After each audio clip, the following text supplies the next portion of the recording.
ফিলিস্তিনিদের নিয়ে জনমত পাল্টে যাচ্ছে পশ্চিমাদের।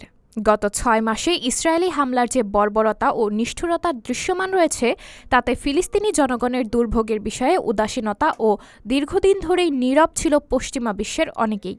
অনেকে নিরপেক্ষ থাকাই পছন্দ করছেন, আবার অনেকেই ফিলিস্তিনি জনগণের বিরুদ্ধে চালানো অপপ্রচার বিশ্বাস করেছিলেন। অবশেষে পশ্চিমাদের উদাসীনতার অবসান ঘটতে শুরু করেছে। জনগণের অজ্ঞতার কারণে দশকের পর দশক ধরে ফিলিস্তিনিদের বিরুদ্ধে নির্যাতনকে সমর্থন করতে সক্ষম হয়েছিল পশ্চিমা রাষ্ট্রগুলো।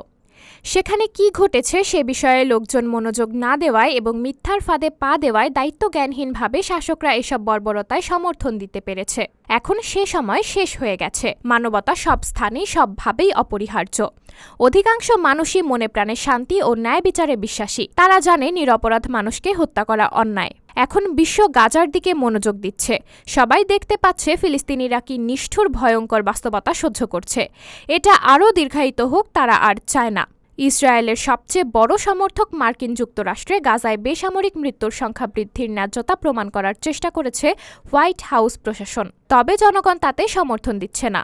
এখন পশ্চিমা জনগণের সংখ্যাগরিষ্ঠ অংশ গাজা, পশ্চিম তীর ও জেরুজালেম মানবতার বিরুদ্ধে যে অপরাধ সংগঠিত হচ্ছে সে সম্পর্কে আরও বেশি সচেতন হয়ে উঠছে।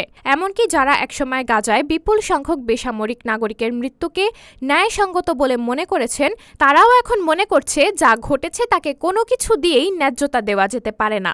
সাবরিনা জলিল, সবার কথা।